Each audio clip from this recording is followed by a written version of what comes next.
Hello.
Jen, is that a custom background?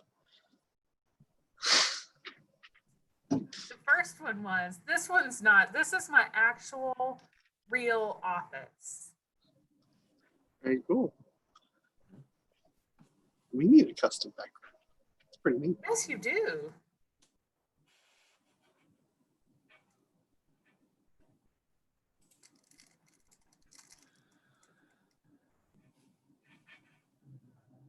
How is everyone today? Doing Oh, very good. Hello, how you doing? Life is interesting. Yeah. It is. It is very interesting. I'm so excited to be a a virtual teacher for my children while I'm trying to work from the office. This is so exciting. I can't wait.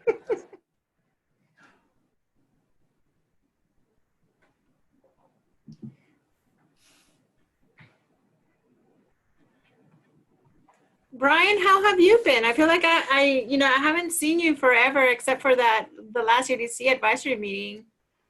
Yes, I know. I've been doing well. It's been, I guess, hunkered down like everybody else for the most part, except coming and going and staying home, you know.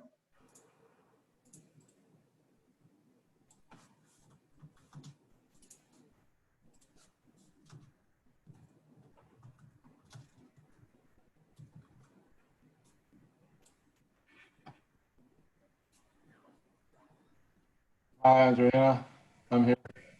Good afternoon, Brian. How are you? I'm well. You? Doing good, thank you.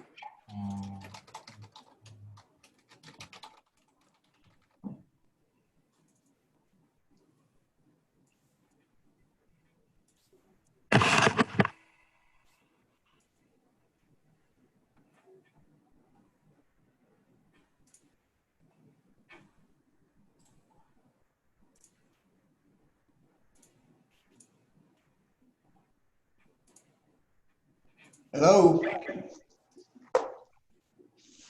Hi, PJ. How are you? Great. How are you guys? Doing good, thank you.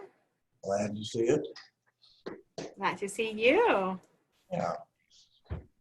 Sophia's here. That's good.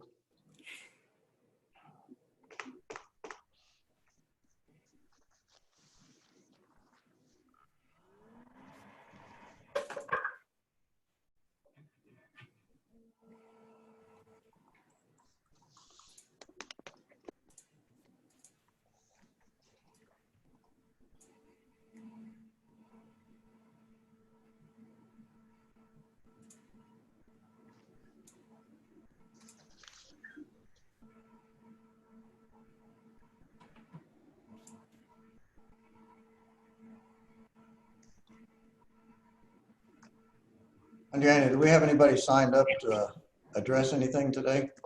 No, sir. All right. Hi, Tracy. Hi, Tracy. Good to see you again. It's been a while. You're muted.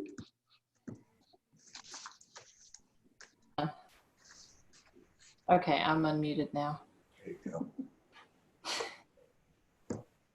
Let's see. We've got everybody but Philip here, right? Or do we? No, Stuart's not here. I think Philip said he will not be able to make it today. Sorry, who? Philip? Oh, okay.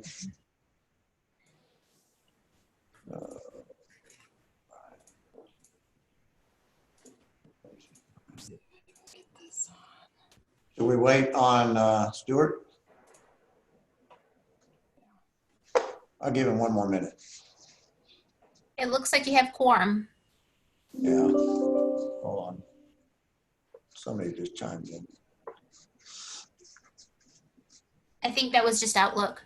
How was it? Okay. All right. Well, we have a quorum, so let's, I'll adjourn the meeting. It's August 12th. It is 3:30 p.m.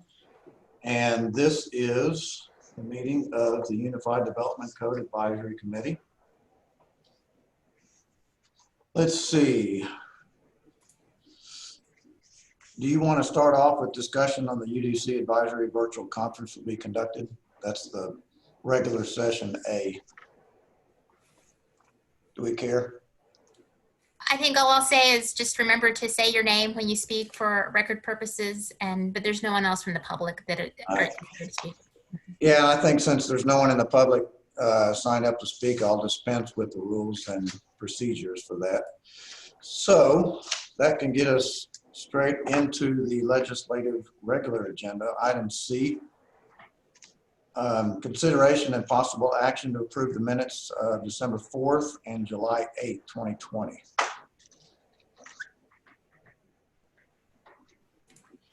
December 4th, I think they were both put off. No, December 4th was put off from the last meeting, so we are going back to that one. So let's, I guess let's take one at a time. December 4th, I'll entertain a motion to approve those. And Henderson, so moved. All right, I second the motion. thank you, Tracy. All right, all in favor? Aye. All right, July 8th minutes. I'll entertain a motion. So moved. All right, I'll second. I have a second. All in favor? Aye. Okay. Item D, update on the Unified Development Code amendment process and the 2020 UDC annual review plan, schedule and next steps. ADQ, you have the floor. Thank you, committee.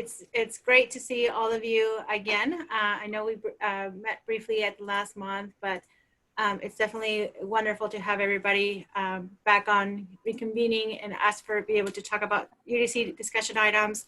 Unfortunately, my program, of course, just started not responding, so I'm having a little bit difficult pulling up a couple slides that I had put together for you. So please bear with me. Ethan, if you don't mind pulling up the presentation for me, because for some reason it's in the Council AV folder under UDCAC. Thank you, sir.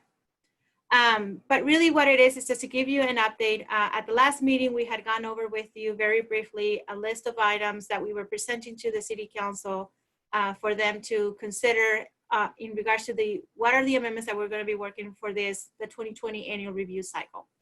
And so on July last month, the City Council passed a resolution approving that list of items. Thank you, Ethan.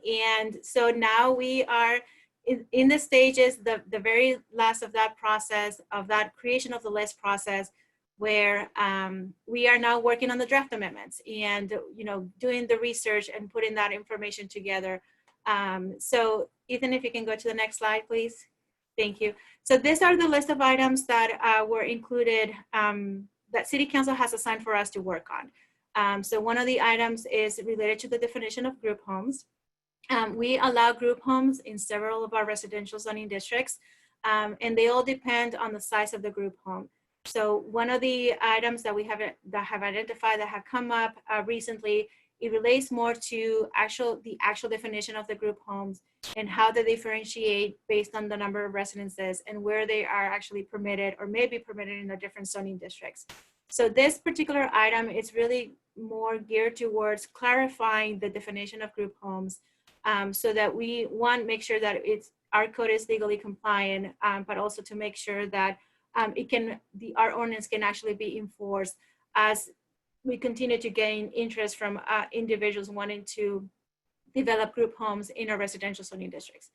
The other item that we're also going to be working on is really looking at Chapter 12, but very specifically our street cross-section requirements, and what the minimum pavement width is needed in order to be able to allow parking on both sides of the roadways.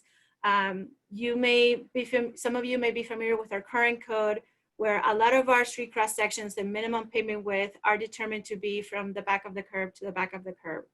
And what we've realized is that sometimes may present conflicts with our fire code provisions, because the fire code also has a minimum pavement width that is needed when parking on both sides of the streets are being proposed. So this particular UDC amendment item is going to consist of just making sure that the two codes match and then they're aligned with each other so that we don't run into any conflicts in those situations.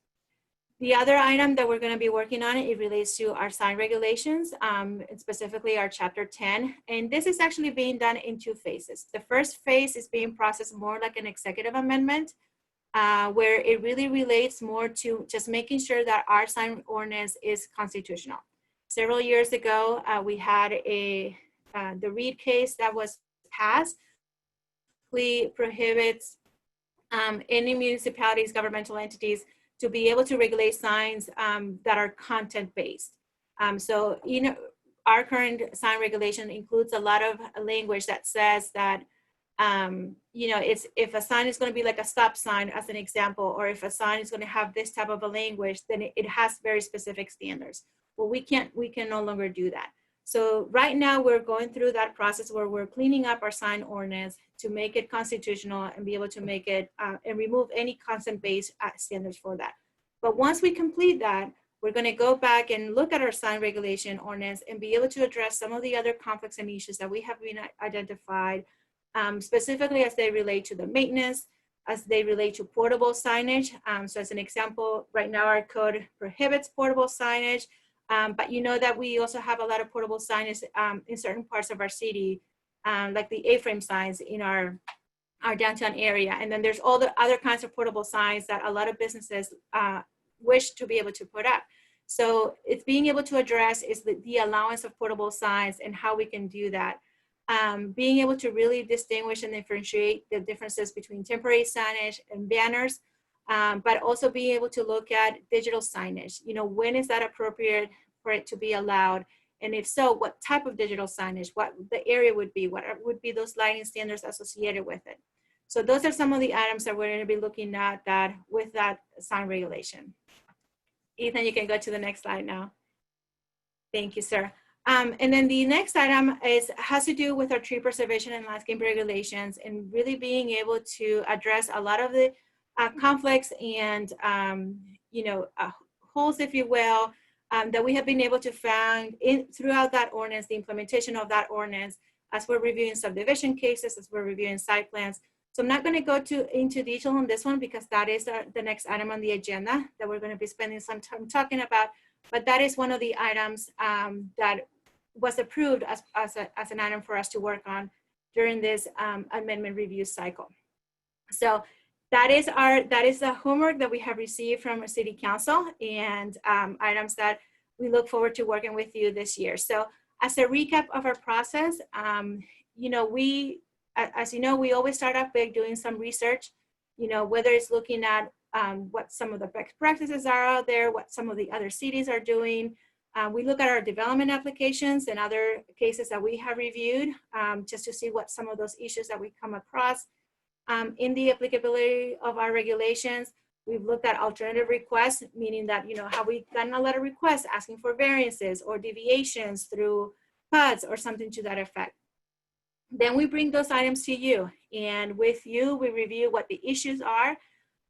We go over what are some of the possible solutions, what are, some ways that we can address those issues and that we can improve our code regulations and requirements.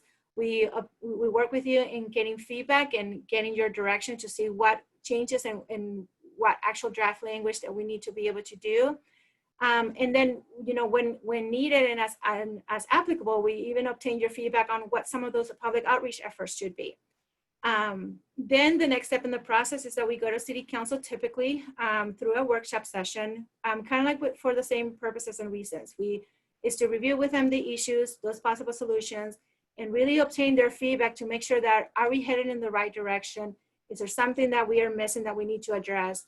And then depending on the situation, we either go back and, we go into that cycle of doing research and reviewing solutions with you, up until we get to a point where now we have, an actual draft amendment that we can share with the public and be able to gain public feedback. And then once we do that, then we go ahead and actually draft the language, the code text language that's going to be under consideration. Once we've gone through that process, next slide, Ethan. Thank you, sir.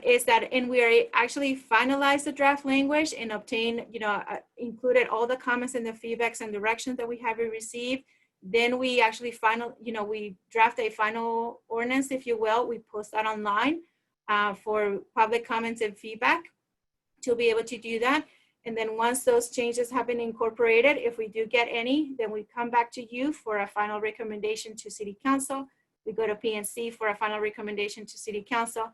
And then ultimately City Council will approve that amendment through 2 readings of the ordinance. So it is a bit of a process that includes a lot of feedback and direction from everybody, not just from the UDC Advisory Committee, our technical experts, our UDC experts, but also from members of the public and any other stakeholders that we may need to include depending on the topic.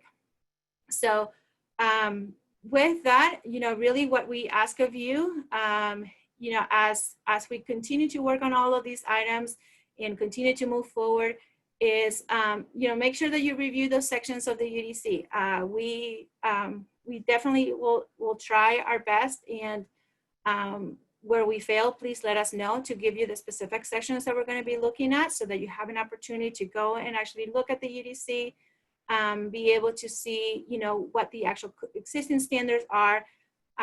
Visit areas of the city where you may be able to see what some of those, the applicability of those standards, and you can actually see it in built form, how they've been applied for us to be able to understand what that impact has. Reviewing any old cases. I mean, some of you are, submit applications to us, but some of you are also familiar with the cases that we bring forward, PNC and City Council, with such as as a PUD request. So, being able to take a look at what are some of those alternative considerations and the discussion that has occurred, and then just, bring back ideas to the next meeting and seeing what are some of those issues, areas of concerns that we need to address, and what are some of those potential possible solutions. So really the purpose of this item was just to give you a recap as to where we are in our review cycle, which is basically that we're in step 1, we're kickstarting it, we're working on amendments. And just a recap of our next steps in our process. And I'd be happy to answer any questions if you have any. I actually do. Going back to the group homes. Well, first of all, we're in August. And when you say these are the ones we're working on in 2020, how long is that going to take to get through all of these? No, absolutely. I mean, and that is something that we're definitely looking at right now. I mean, we're looking at of options and possibilities as to, what it would mean if these are things that we are able to accomplish this year, like by the end of the calendar year. So we're certainly looking at those different scenarios and what exactly is needed. But we also welcome your input and feedback to see if there's something that, hey, absolutely sure, this is something that we need to make sure that we take into account in the process, so that we are able to plan for that as well. Yeah. So, and I have a specific question about the group homes. What's the definition of a group home now? Okay, so I'm actually pulling up that right now. So our group home is currently defined as a facility or home licensed by the state to provide shared residential living arrangements for the 24-hour protective care of the mentally and or physically impaired developmentally disabled, or victims of abuse or neglect. It can include foster homes, congregate living facilities for persons 62 years of age or older, and maternity homes. It does not include post-incarceration facilities or facilities for those who are a danger to themselves or others. And what are the perceived issues with that? I know I don't want to get too deep. I know you're going to get into that later, but can you just give me a quick brief of what the issues are? Sure, absolutely. And here I may also ask Sophia to help chime in. I know that one of the items that was specifically came up is because we had what appears to be a group home facility open up in one of our residential zoning districts. And I think there was a lot of concern and trying to get a better understanding as to exactly the type of services that they provided and how they were licensed by the state to determine did they actually fall within the definition of a group home or not, and to be able to determine if that use was actually permitted there in that zoning district, or if they actually fell under one of our other categories in our permitted use table. Brenda, you did well. I think what, just to add on to that, is our legal department has identified some populations that are protected class that don't fall into that aren't explicitly stated within that definition. And so what we've heard from our city attorney is we need to really look at the definition of the groups that are included in there to make sure that we haven't forgotten a protected class, or that we start writing a list and then there's more that come to it. So we'll be working with our city attorney's office just to make sure that we're not excluding somebody and that it reads right. But from my understanding, Andrea gave you a great background. I would just add there are some protected classes in there that are not explicitly listed in the list that Andrea read. Mm-hmm. Okay. So is that probably going to be the next issue that comes up next month? I would generally say so. I would just add from the timing standpoint that we need your input. You know, part of what we balance a little bit is lingering on conversation too long, and other ones is you need more time on some topics. I think the legal ones and some cleanup items, the legal department's going to be really straightforward with us with what we can and cannot regulate. And sometimes those go a little faster than the landscaping one that may need some areas of discussion a lot more. So Andrea has done and her team have done a great job of presenting a few different options. And so internally, we're just going to continue to bounce those off and bring those to you at the next meeting. Yeah, I would like to have some input on that. I probably have more questions than for right now, but I would like to be, whatever you have, I'd like to look at what you have so far, if that's okay. Yes, of course. And this is somewhat of a not personal, but I have a personal stake in some of this stuff that might interest me. So yeah, as the chair of the committee working, Andrea and you will be in close contact, probably even before the meeting, to just prep on some items so that we understand your guidance for this committee. okay. All right, I look forward to it. All right, is that it for this issue? That is all I have. Okay, well, let's move on then to, thank you very much for that. Anybody have any questions before I move on? Everybody good? All right. Everybody's muted, so it wouldn't matter what you said anyway.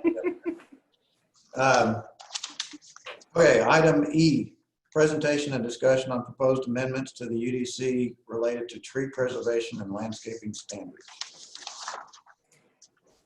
So this next item is actually going to be a shared presentation between Steve McEwen and myself. I know that before you met Ethan Harwell, our senior planner. He's definitely been involved in some of the previous UDC amendments that we worked on, and has joined the meeting before. But I don't recall if you had a chance to meet Steve yet. He is one of our newest addition to the team, not just as having him here in the team, but also as just in the skills and the background that he brings. Historically before, it was always the planners who was doing a lot of the review for our tree preservation and landscaping requirements.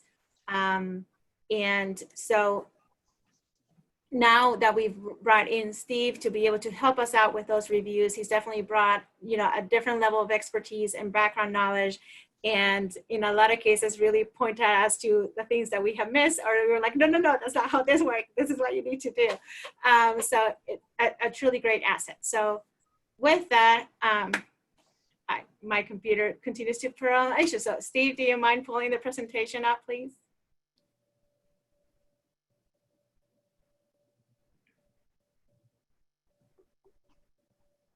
Sure, let me just get it shared here.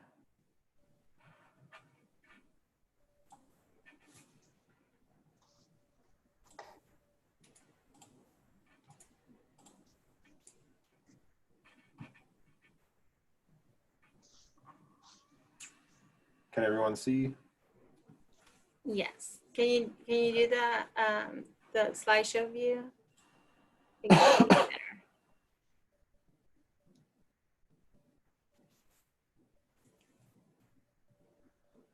other screen, Steve. It's on the other screen, of course. Okay, there we go. Okay, perfect. Thank you, Steve.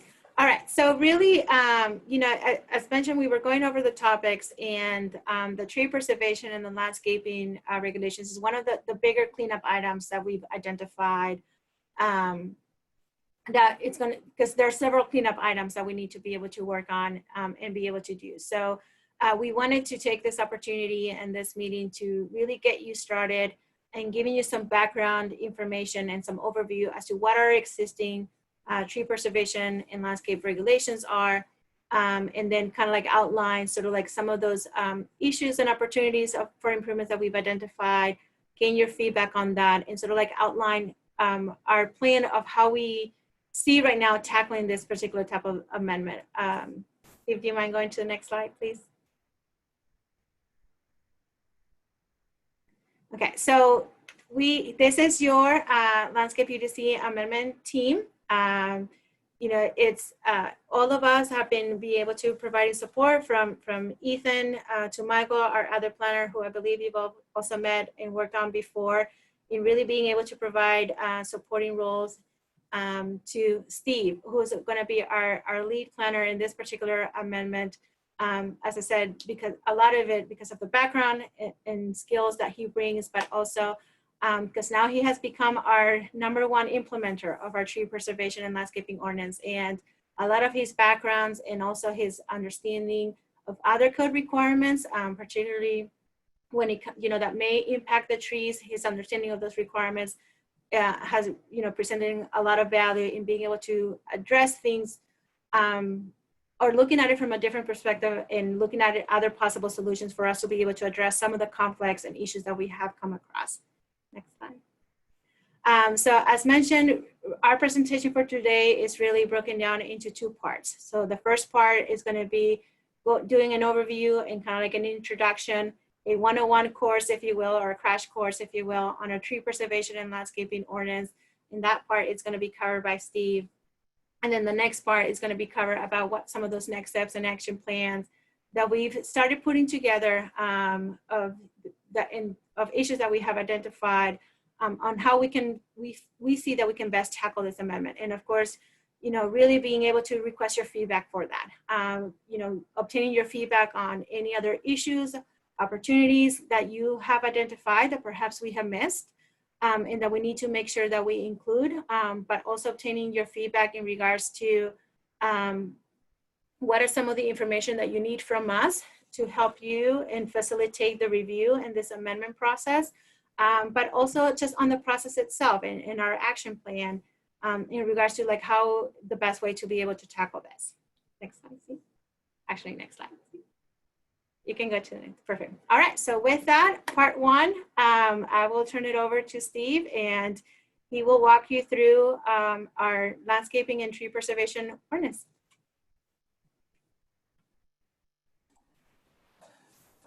Good afternoon, everyone. My name is Steve McEwen, and I'm the landscape planner with the City of Georgetown.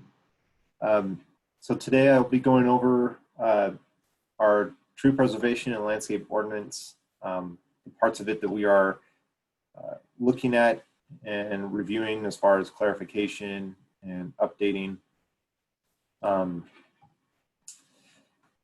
The landscaping section in the UDC, most requirements are found in Chapter 8.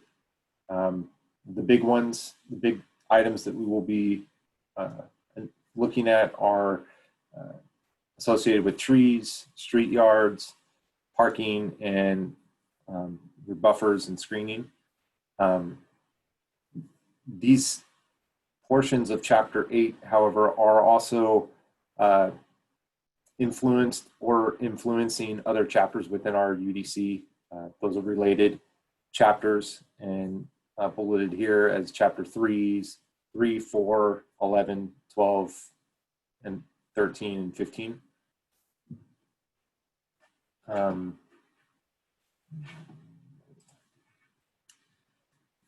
So first, I kind of wanted to start out by providing the flow of this presentation. First, we're going to go over when and why this ordinance was required and established. I'll then cover frequently used terms that you'll see in the presentation and throughout our code. We'll go over the landscape requirements as they pertain to those different sections that I just had up. We'll touch on the tree preservation, what that means as far as the types of trees and how it's regulated, as well as the mitigation options, and kind of explaining the credit options for both mitigation and the landscape side of it. And then, actually wondering if I have the right. And then we'll summarize with kind of what to expect in our next meetings.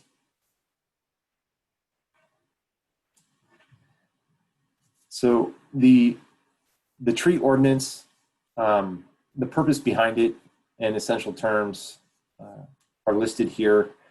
The purpose was to provide environmental protection within our city's jurisdiction through protecting our natural and ecological resources, which provide an essential health aspect to the city, as well as providing our community with some good character from an overall appeal stance. Chapter 8, the essential terms that hopefully everyone will become familiar with, applies somewhat differently than you'll see in other sections of our code, mainly the residential. So in terms of landscape, residential is viewed as single family and two family developments. Everything else is considered non-residential. So all other uses fall under non-residential requirements. Exempt properties would be any single or two family lots that were platted prior to February 13th of 2007. This just means that they don't have to follow our heritage tree code. Diameter breast height, or DBH, refers to the measurement of the tree's trunk at a height of 4.5 feet above ground. The critical root zone, or CRZ, is the circular region around the trunk, measured outward, that encompasses the essential root zone area of that tree. Protected trees, that is a size that ranges from 12 inches up to 26 inches, but excludes species that have been identified lower on the list here. Heritage trees covers anything 26 inches and up, but it is specific to the species listed here. So that covers heritage, or that covers the variety of oak trees, pecan, walnut, bald cypress, American elm, cedar elms, the ash, Texas ash, and southern magnolia tree. So those are the only ones that are counted as a heritage tree. And then we have credit trees. This is any size between 6 inches up to 12 inches. Again, it does not include the excluded species, which below includes hackberries, chinaberries, ash juniper, or otherwise known as cedar, Chinese tallow, and the mesquites.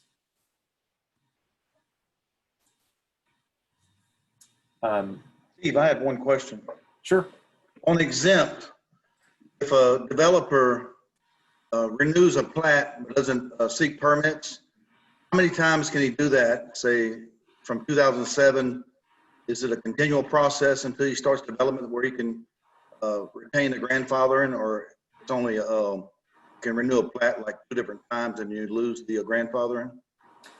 So I believe, Andrena can correct me here if I'm wrong, but I believe there's a time frame of 2 years. So as long as that project sees some sort of movement within 2 years, it will retain its activeness, and you won't have to start over.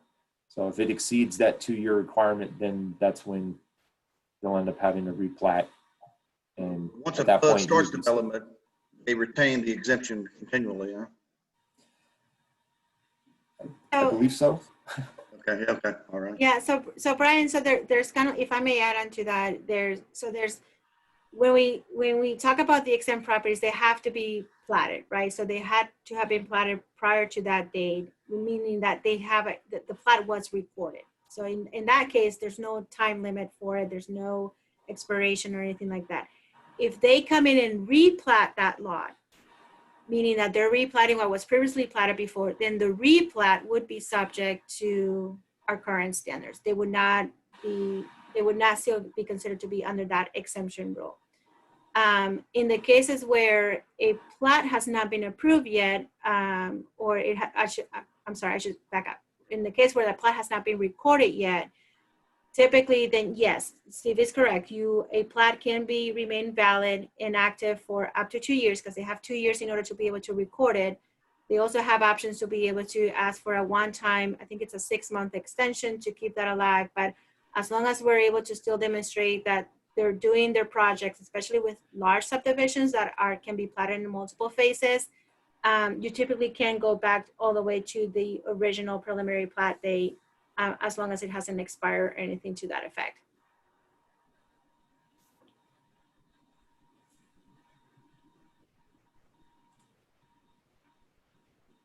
All right.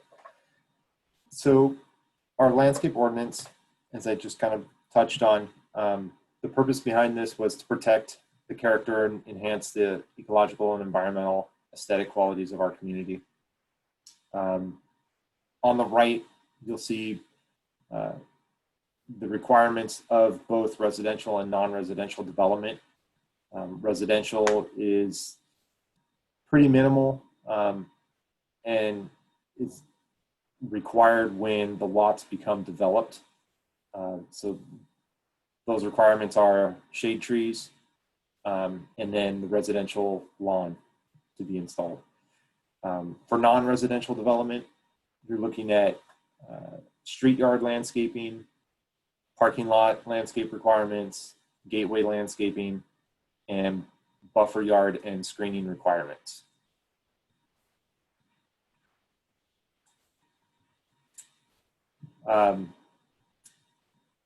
At a more in-depth look, our street yard landscape and buffer yards. The street yard is considered the area between the face of the building and the street or right of way. So that's, I imagine everyone's familiar with that. If anyone has a question on it, go ahead and ask. It's meant to The street yard is meant to replant all the disturbed area of the project. It's also meant to soften the hardscape of that development. You generally will find ground cover, shrubs, shade trees, sometimes ornamental trees. And then this requirement generally overlaps with our other requirements. Those in particular would be parking lot landscaping and gateway plantings. On the right, you'll see the section that references street yard for residential.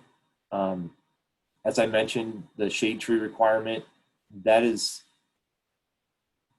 based on a 1 shade tree per 50 linear feet of road frontage. So a corner lot will have a higher requirement than a non-corner lot. Commercial, you're looking at, depending on the size, the overall size of the street yard, 3 different possibilities. We have a less than 50,000 square feet, 50 to 500,000, and then a greater than 500,000 square foot requirement.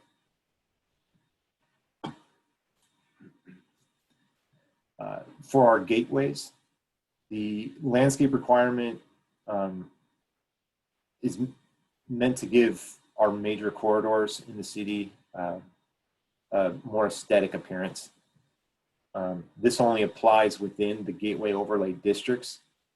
The map on the right identifies those roadways and what they're considered, highway, scenic, or downtown. In these overlays, you'll find the same requirements of ground cover, or you'll find the same elements of ground cover, shrubs, and shade trees. And then the gateway overlay does have the ability to overlap. As I mentioned with street yards, it can overlap with the street yard as well as parking lot landscape requirements. So it can get a little tricky depending on where items fall, but it's generally safe to say that you'll overlap with one of those. As far as parking lot landscape requirements, this is meant to reduce the impact of large swaths of pavement by providing shade and visual breaks. The requirements of this really are shade trees and landscape medians in between parking stalls. This will overlap with your street yard requirement and could overlap with your gateway buffer. There is another element to parking lot landscaping, and that would be the screening side of it. That element is in addition to the parking lot requirements, which are bulleted here on the right.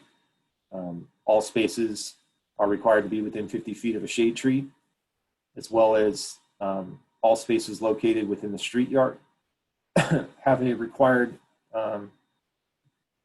total landscape area of 20 square foot per stall located in that street yard. If the stalls are located outside of that street yard, so on either side of the building or at the rear of the building, those stalls are counted at a 10 square foot landscape area per the development.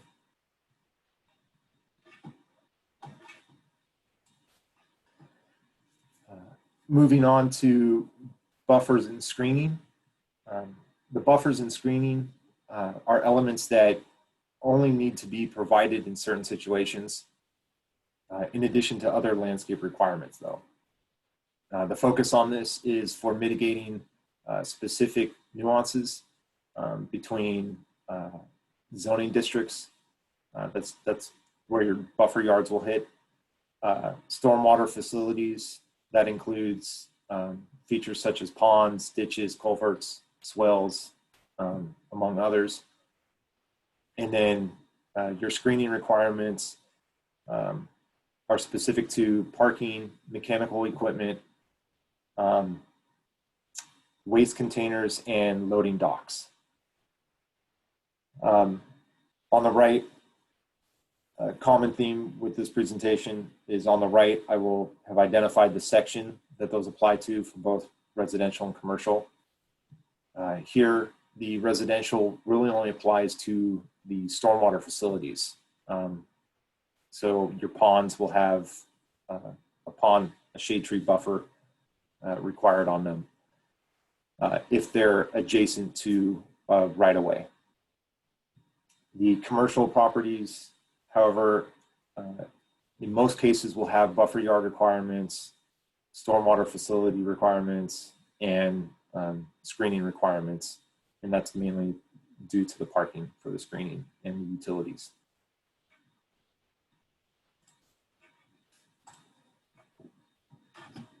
Sorry. Next, our tree preservation ordinance. This was meant to preserve and protect the trees that we have here in town, as well as help mitigate with the removal of these identified classes. So protected and heritage trees have specific requirements to each one. Residential only is to consider heritage trees. Protected trees are not something that we regulate with residential subdivisions. Non-residential subdivisions or developments, however, are required to identify and preserve a specific number of protected trees depending on the size of the development and the trees that are on site, and then the heritage trees as well, which are generally handled on a case-by-case basis. Removal of protected and heritage trees comes with the mitigation requirement, and then there's also incentives and priorities associated with design of the development. So you can get incentives for retaining more, and then protected and heritage trees have specific priorities over design of development. To Steve, further one break, question. yes. Does Georgetown have any requirement for like monarch trees that are at a higher level and it can't be removed or mitigated except for in the most extreme instances?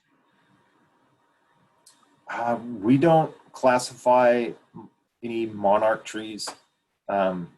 Heritage is the highest classification we have.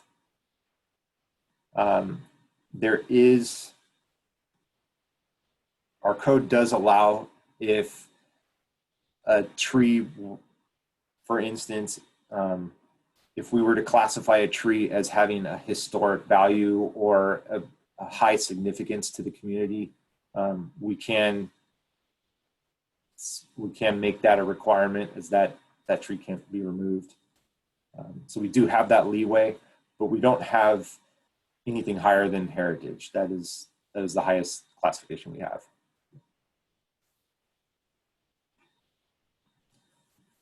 As far as our tree preservation standards, as I mentioned before, our code excludes specific species. They're listed here as the hackberry, chinaberry, tallow, mesquite, and cedar. Our protected trees, again, 12 to up to 26 inches, not including the excluded species. Heritage is anything 26 and over, but only these specific species of trees. And then credit trees are anything between 6 and 12, excluding or not including the excluded species.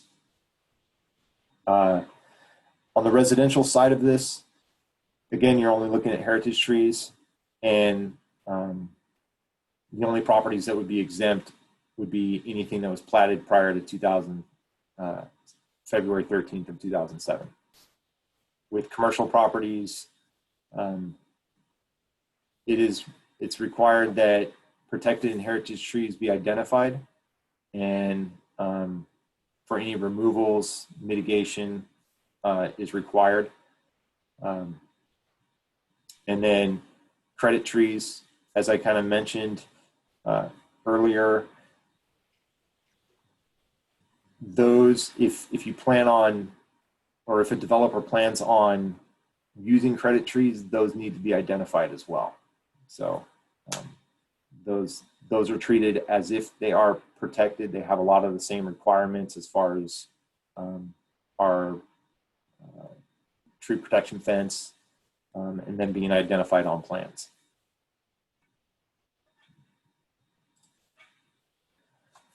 As far as the mitigation standards apply, there's a few options.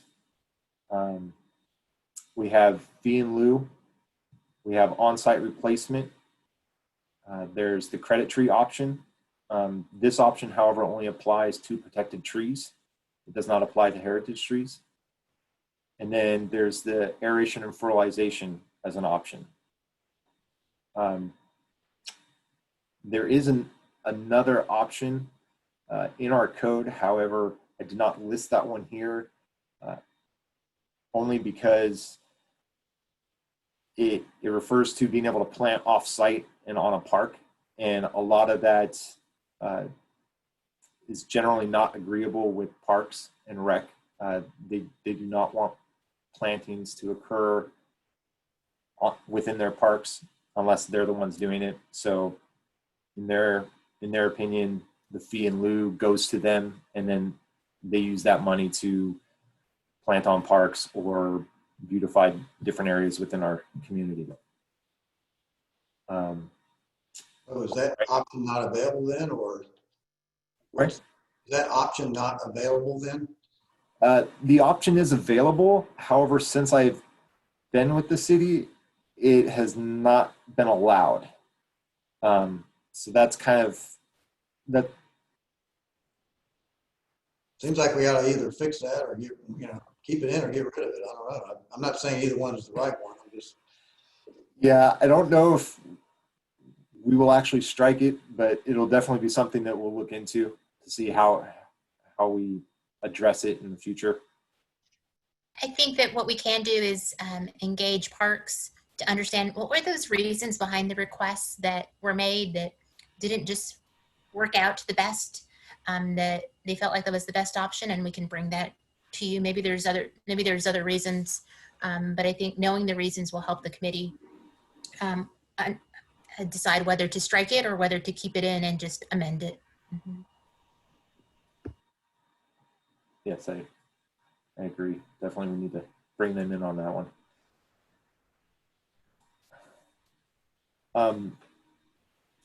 So far, are there any questions anyone's held out on?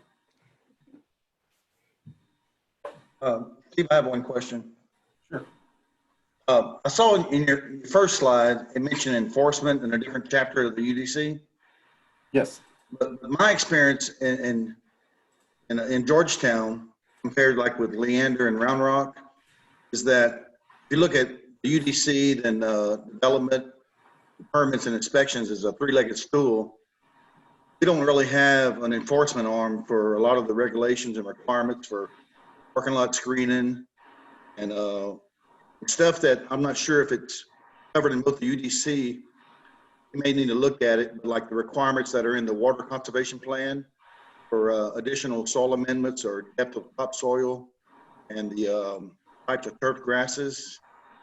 I mean, all that, I guess it would work best. It would have to be all coordinated and overlapping and with some kind of enforcement more than just passive, I guess, if you really have a goal of accomplishing these things, you know. So chapter 15 is really geared, as far as from an enforcement standpoint, it's really geared towards like the code enforcement on it, as far as if trees were kind of cut down or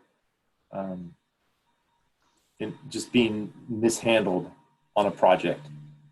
As far as having like the soil amendments and things like that, you know, that would be something from I guess, more of like a specification requirement that we could include in Chapter 8.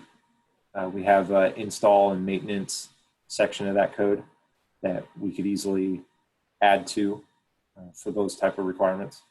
I guess what I was saying, even in our current UDC, there are things in UDC, the requirements, but there's outside of code enforcement after the fact. It's not interconnected to permits and inspections where the building inspector would verify that the caliper or the location of the tree or the type of turf grass. I mean, I think there's a disconnect where there's, since we don't have permits and inspections tied to that, a lot of this stuff doesn't get accomplished per the UDC, or it's not regulated or enforced. Brian, if I may ask, are you referring more to like a residential property? Well, residential and also non-residential, say like parking lot screening, whether it's a berm or plantings or whatever. I know a lot of times, like just for instance, like in Leander, on your final inspection, you have to verify and prove all the things that you're required to do in the development, whether it's a non-residential or a residential development. There's a inspection before your final where you have to submit and verify that you completed these requirements. So in that regard, we do have that process. I actually am the one that will go out and verify for the approved plans that everything was installed correctly with the correct plant material, the correct ground covering. So I do check for all of that. Yeah. They are, developments are required, well, projects are required to also submit a landscape certificate of compliance. So they're in a sense saying that they have also installed everything per the approved plans. That is one thing that I require for my CO inspection. So we have kind of started doing that. I know that that might have fallen through the cracks in the past, but not anymore. And maybe so. To your knowledge, does the UDC incorporate the water conservation plan in entirety as far as the landscaping requirements? So our standards related to the water conservation ordinance, Brian, are actually in our city code. They're not in our unified development code. So those standards are outside of the UDC chapter, if you will. Yeah, and with those, that's generally engineering, I believe, that is really looking at those requirements.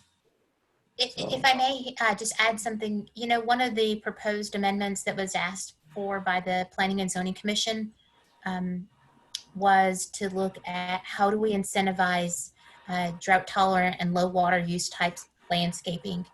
And so I think one of the opportunities that we do have is to be able to work with our conservation end of the utility and understand what are the benefits and what are the work that they are doing, and how we tie it to some incentives for landscaping as well from a UDC perspective. We're not there yet, but it is some information I do desire to bring to you as you consider that request for an amendment. Well, we have that minimum irrigation size, what, 10,000 square feet or something? So, I mean, they've already gone down the path a little bit, so. And I do believe they required, and this may be the same thing, PJ, the depth of the soil that was required. I think that was, Andrea, was that a 2014, maybe 2015 amendment that was also made towards the conservation end of the utility efforts as well. So if there are no other questions, I'll jump right in then to the part two. I mean, it's, as you can see, you know, our landscaping and tree preservation ordinance covers, you know, a lot of areas. We have anything from actual preserving our existing trees, in being able, and mitigating for the removal of those trees, to landscaping requirements for both residential and non-residential property that range from, a range of different topics and areas, anywhere from parking to screening, buffering, gateway standards, and so forth. So our proposed action plan in moving forward and being able to tackle this is to actually break it down into those different sections and bring it back to you, for us to be able to focus and talk about those specific items. So, one area of focus would be solely related to tree preservation and mitigation. So when we bring in to talk about tree preservation and mitigation, we'll be able to discuss some of the issues that we have identified or that have been brought up to our attention. So as an example, Steve mentioned, gave you the definition of what we consider protected trees. And so, which right now, just based on the definition, it can include ornamental trees. So then the question becomes, is that the right approach? Should ornamental trees be considered in that category? Do we need to provide additional guidance and regarding to the DBH measurement, and how that is done and how you actually measure it from where, exactly on the tree? What are some of those tree mitigation options? Steve went over the different options that we currently have in the UDC. There was an option that we didn't know it, but that it currently exists in the UDC, but we know that it's not, widely accepted for a lot of reasons, from, with our Parks Department. So are there any other options? When we have considered plain unit development districts, or when we have considered development agreements, sometimes we'll even include in there a completely different option that is not established in our UDC, because depending on the situations, the size of the project, the size of the property, the type of development that's being proposed, the number of trees that actually exist, we find that there may be other ways for us to be able to mitigate for those trees that are being removed. So do we add additional options to our UDC? Establishing what are the boundaries of how do we, what actually needs to be surveyed and what we actually need to calculate, for protected and heritage trees, especially when we're doing site additions. When there's, a property is encumbered, like half of the property is encumbered by the floodplain. So how are we able to handle those situations? How can we give priorities to tree preservation over certain design elements? Is there an opportunity for us to say, if you can preserve this additional more trees, then maybe we can provide flexibility on these landscape standards or some other standards. And then really be able to address the issue of tree preservation and disease control. The next are sort of like, so that would be one bucket, if you will. The next bucket that we want to be able to focus on, it's going to have to be street yards, gateways, and parking. So a lot of the situations, Steve went over what some of our gateway overlay districts, where they are located, which is along our major roadways. You have I-35, you have Williams Drive, you have Austin Avenue. But because they're also our major thoroughfares, they require large easements along their property. In some situations, there are existing large easements, say Highway 29, in some portions of it, has a very large 50-foot, 30-foot wide water easement, which presents conflicts with the trees because shade trees are not allowed to be located within those easements. So how are we able to address and mitigate for that situation when we know that this is one of our gateways, corridors, and that we want the aesthetics and the landscaping of them is very important to high priority to the city. So how can we address some of those conflicts? Street yard requirements. Steve mentioned that the street yard is anything from your building facade to your property line, your right-of-way line. In some situations, we have projects where those buildings are set back 100 feet, 200 feet. And so it really extends and increases your street yard area. So how are we able to accommodate in those types of situations? Do we still consider the street yard to be that big? Or is there a way that we can shorten that for purposes of determining how much landscaping you need to provide? Auto sales, car dealerships, especially with their large inventory areas, do that right now, it's not very clear. Is that considered to be outdoor storage? Is it outdoor display? Is it additional parking spaces?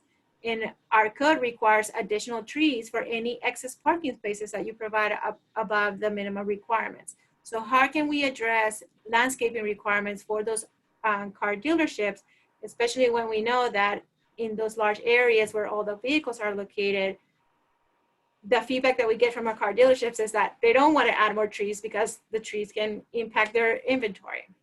And then, you know, this is one that was actually given to us by the public and was included into the list, is that, you know, it's to explore the possibility of, you know, allowing artificial turf for residential properties. Do we allow, you know, do we just allow that by right? Do we allow it perhaps only in the backyard, but not in the front yard? So these are some of the issues that we've identified that we need to be able to work on. And then the next bucket, Steve, it's concentrating on screening, buffering, and water conservation. You know, again, it's what are those screening requirements, especially for, you know, our things that are beyond that are not addressed in the UDC. So like our recycling bins, we get a lot of questions about that. If they have large areas designated for their recycling, is that considered to be part of their waste containers? And do they follow those standards, or do they follow different standards? And then, you know, reviewing our landscaping requirements related to our city water conservation efforts. You know, one of the things that came up, as Sophia mentioned earlier, that was recommended by PNC is that how can we include additional landscaping standards or incentives or, you know, options or possibilities for us to encourage landscaping that requires low water usage, and how can we, you know, be able to tie those two together. So this is kind of like how we saw it, being able to, you know, categorize it in different buckets that we can bring to you, so that we can concentrate on those buckets.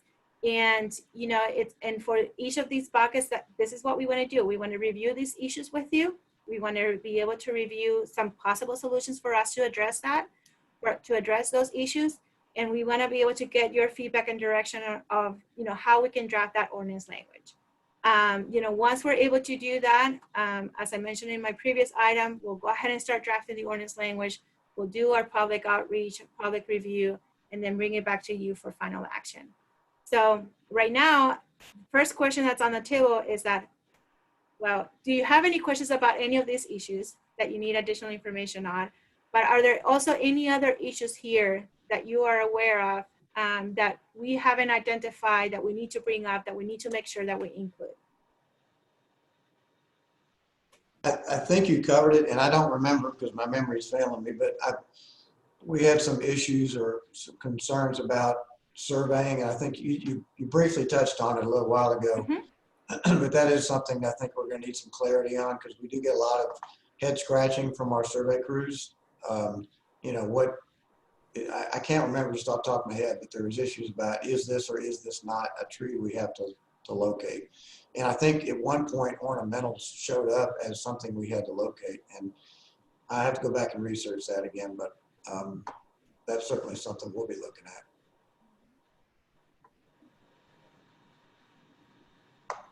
Okay. All right. I guess the next question, thank you for that, PJ. I guess the next question that I have for you is, are there any, is there any additional information that you need us to bring to you, or that we make sure that we provide to you as we review these items?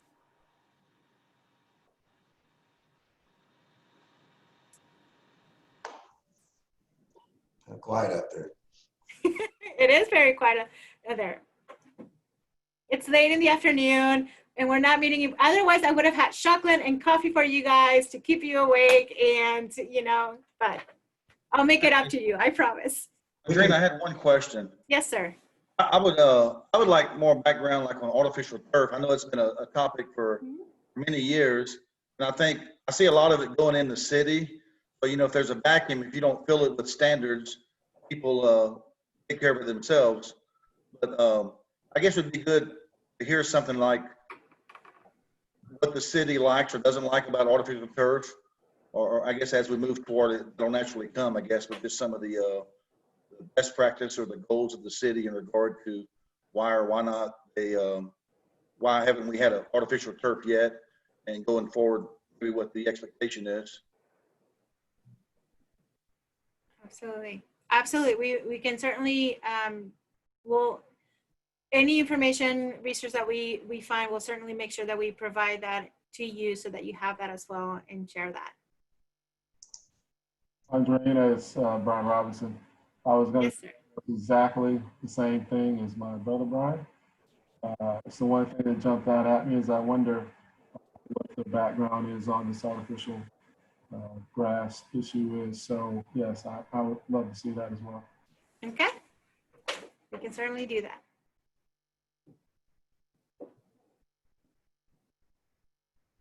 All right. Well, if there are no other thoughts, comments, or issues,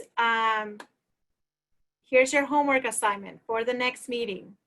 So what we'll do is that we'll send out an email to all of you with a link to our UDC, but we'll also include there a PDF document of Chapter 8, so that you have that with you.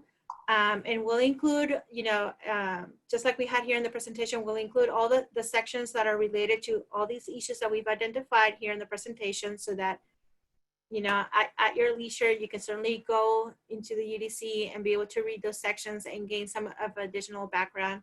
But also we ask you to go out and explore our city, drive through our major corridors and see how those gateway landscape buffers can, are being used and are being implemented, or how we're able to address some of those issues, with the conflicts of utility easements and signage and such. So just take a look around, and bring back your thoughts. We want to hear from you. We want your ideas. We're here. We're going to be working together on these amendments, guys. You know me. You know the drill. So what are some of those standards? How can we better clean up the code? How can we better, rewrite our standards to make sure that these things are addressed and we continue to maintain the purpose of our tree preservation and our landscaping ordinance, ensure that that continues to be in place and that we continue to do that. So that's it. I think any other questions or thoughts on this item? My ask is just, as you're putting together your comments on all the homework that Andrea gave you here for the next month, if possible, please send your comments to us the Wednesday before the meeting. And what we're able to do is to be able to put those into the agenda packet, and you guys get to see each other's comments before just this particular meeting. So it may just be, I have a question about this, and this, or I need more information on this. But PJ, you've sent us over some comments already, and but if you can do that the Wednesday before the meeting, that will allow us to compile those, to be prepared to speak to them, and more importantly, give you the opportunity to review each other's thoughts and ideas before the actual meeting. Is it possible if Marina could maybe just give us a reminder, like on Tuesday before that? You bet. She'll remind us also to remind you, so that'll be perfect. Someone's got to remind the reminders. So Yes. all right, that's cool. All right, we got a long way to go and a short time to get there, so let's get on it. Does anybody else have any comments, questions, concerns? Okay, well, hearing none. Thank y'all very much for your time. A lot of work. Steve, appreciate your presentation. I know you've got a lot of work ahead of you, and we do have a lot of things to go over. I mean, all the ADQ's list at the start of this was not a short one either. So we got a lot to look at, and we really need your help and your input. So let's do our job and do our homework. Absolutely. Right. If that's it, then I'll call a meeting closed.